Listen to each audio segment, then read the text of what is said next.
Imaginez que vous vous levez un matin pour découvrir que votre compte Facebook a été verrouillé.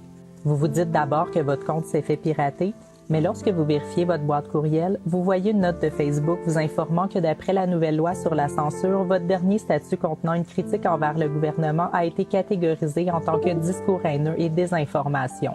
Et donc, ils ont été obligés de fermer votre compte. Cela semble un exemple un peu poussé, mais sous les nouveaux projets de loi que les libéraux veulent faire passer sous peu, c'est un futur tout à fait possible pour les Québécois. Et ce futur est plus près que vous ne le pensez.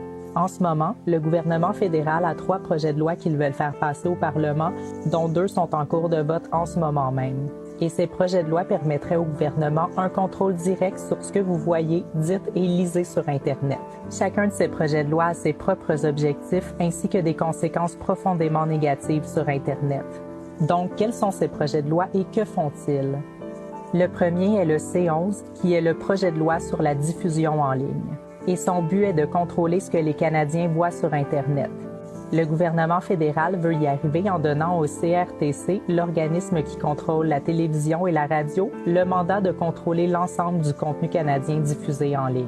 Cela donne au gouvernement le pouvoir de forcer les médias sociaux à changer leurs algorithmes pour promouvoir le contenu qu'ils veulent que vous voyez et supprimer ce qu'ils ne veulent pas que vous voyez. Voulez-vous vraiment que le premier ministre Trudeau ou n'importe quel premier ministre, avec son équipe de bureaucrates non élus, décide à la place des citoyens de ce qu'est un contenu approprié?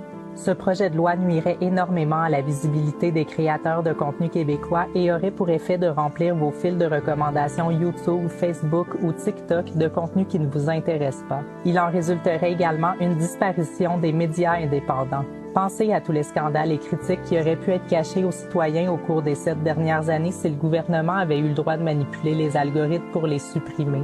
Comme le scandale We Charity, le scandale de la GACAN, SNC-Lavalin, le Blackface et ainsi de suite. Le deuxième est le C18, qui est le projet de loi sur les plateformes en ligne. Le but de ce projet de loi est de détourner des centaines de millions de dollars destinés à des entreprises de technologie à une liste sélective de médias approuvés par le gouvernement. Cela finira par dissuader toute forme de médias d'être critiques envers le gouvernement et désavantagera tous ceux qui ne sont pas assez favorables au gouvernement en place. Mais comment cela se passera-t-il?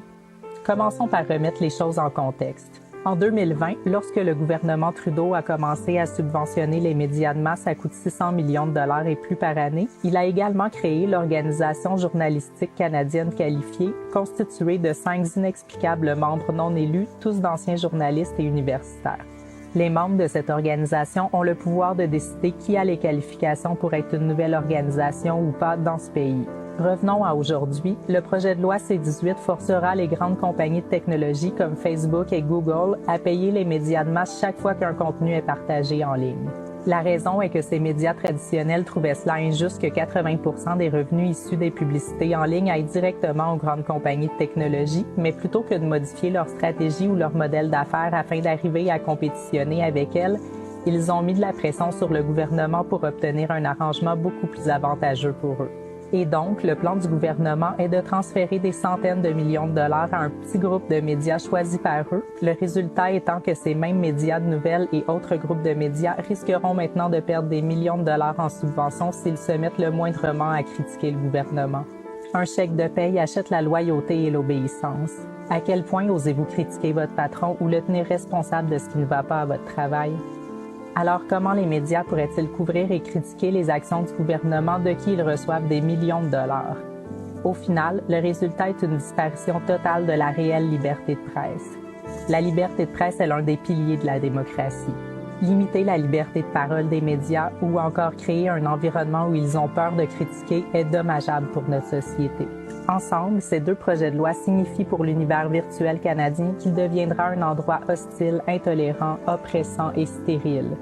L'ensemble de ces projets de loi a provoqué une énorme réaction de la part des universitaires et experts, autant de gauche que de droite, de même que des associations des droits de la personne ainsi que de nombreux journalistes indépendants. Lors d'une audience, la directrice de la sécurité publique de Twitter, Michelle Austin, ne s'est pas retenue de donner son avis sur le sujet. Des gens de partout dans le monde se sont vus bloquer l'accès à Twitter ou d'autres plateformes d'une manière semblable à celle proposée par le Canada par des gouvernements autoritaires, comme par exemple la Chine, la Corée du Nord et l'Iran, sous le faux couvert de la sécurité en ligne, empêchant ainsi aux gens d'avoir accès à de l'information en ligne. Le premier ministre sait exactement ce qu'il fait. Il est assez intelligent pour modeler ses projets de loi et il est assez intelligent pour savoir exactement les répercussions qu'ils auront sur notre société. Le problème est que ça ne lui importe pas. Donc, est-ce que les Canadiens vont se réveiller un matin et trouver leur compte de médias sociaux bloqués pour avoir posté du contenu critiquant le gouvernement?